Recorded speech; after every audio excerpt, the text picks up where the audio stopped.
Please subscribe to our YouTube channel General Hospital's Jason sitting in his car, looking nervous as he watches something, then makes a call to Spinelli's phone. Maxie answers and says Spinelli's playing with the kids, but Jason wants Maxie to call Anna to check in and see if she picks up. He won't tell her anything but that. Anna's in bed with Valentin, watching him while he sleeps when her phone buzzes. She answers, whispering, wanting to know why Maxie is checking on her. She passes Jason's message along, but as Anna says she's fine, Valentin gets up, tosses the phone, and starts kissing her. He asks if he was dreaming or last night happened. It did, and she's happy to be with him, but she can't spend the day. He asks her to stay and he'll make breakfast, then they start kissing again. Maxie calls back and tells him Anna is fine, then starts barraging him with questions, only for Jason to get a text from Anna causing him to hang up. She's fine and he needs to go before V spots him. Downstairs, Anna's going through the living room and hears a clang in the kitchen.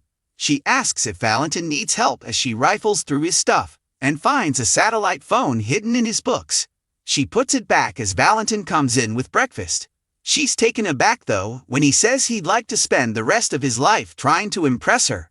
She wants to and loves him, but their lives don't fit. It's impossible for her to imagine a life together after what she did for Charlotte. Impossible in Port Charles, but maybe not elsewhere, he responds. He could have left at any time, but he didn't because of her. He can't give up on them getting back together. He asks her to at least consider the possibility. She will, but she has to go. He walks her out and promises to talk tomorrow, kissing her goodbye. She composes herself outside and leaves as Valentin watches from the window. Brennan joins Carly in the visitor room. I needed to see you, she says. She needs his expertise working for the WSB, but doesn't know if she can trust him. You can't. He clarifies she's the only one she can trust. Think carefully about who she confides in. With that said, the only thing he stands to gain if she confides in him is a return visitor. She tells him about the FBI's evidence against her and how it was used against Jason. You've gotten yourself into quite a situation here, haven't you? He tells her the FBI will never honor their agreement with Jason. Finn, meanwhile, leaves a message on Chase's phone, telling him not to do this. Violet needs him and he needs her. He hangs up, and there's a knock at the door. It's Diane. She hands him copies of the emergency court order granting Chase custody of Violet and a restraining order barring him from coming near Violet. He flips out and she tells him they couldn't have gotten the emergency custody order without good reason. Finn asks if she thought about the damage she's doing to a 9-year-old ripped away from her father. Diane passes along the message that Violet is doing great and having fun, and when she tells Finn his daughter is waiting to break her breath-holding record until he can watch her, he breaks down.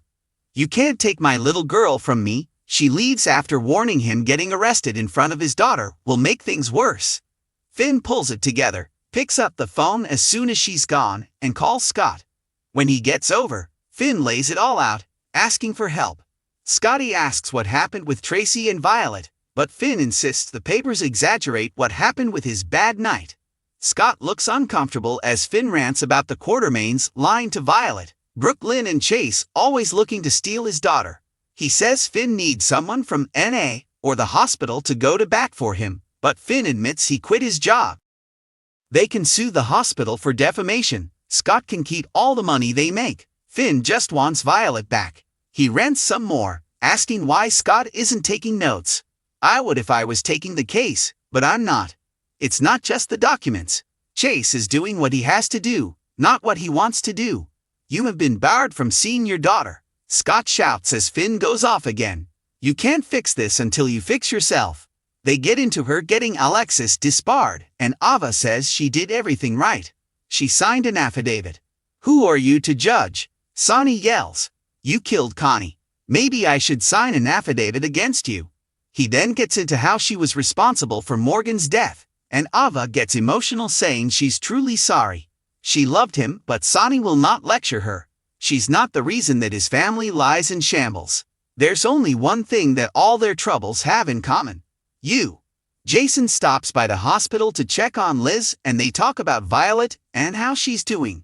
The Al-Anon meetings are helping and Jake is doing well. He also isn't as angry at Jason anymore. He's going to keep trying with Jake to make sure he knows he's there for him. Liz appreciates it and says Jake is his own person, she's okay with whatever he wants. Jason's going to try to get baseball tickets and Liz says that's great, but she's not going to tell her son what to do. She does hope he'll go with Jason though.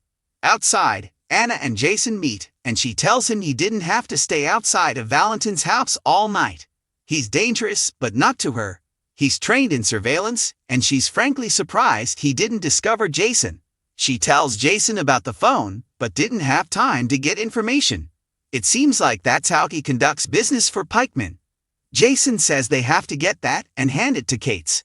In the show's final moments, Scott runs to Liz demanding to know why she didn't tell him Finn was in such bad shape. He could have helped her and the boys if he'd known. Scott tried to get through to Finn, but he doesn't think he did. He knows something about this, and Finn has to hit rock bottom first. He doesn't know. Everyone's is different, but he does know it's going to hurt to watch. But he'll always be there for her and the boys no matter what. Over at Finn's, he eyes up the papers, tears in his eyes as he cuddles Violet's bear. He then makes a call, ordering 2 handles of vodka.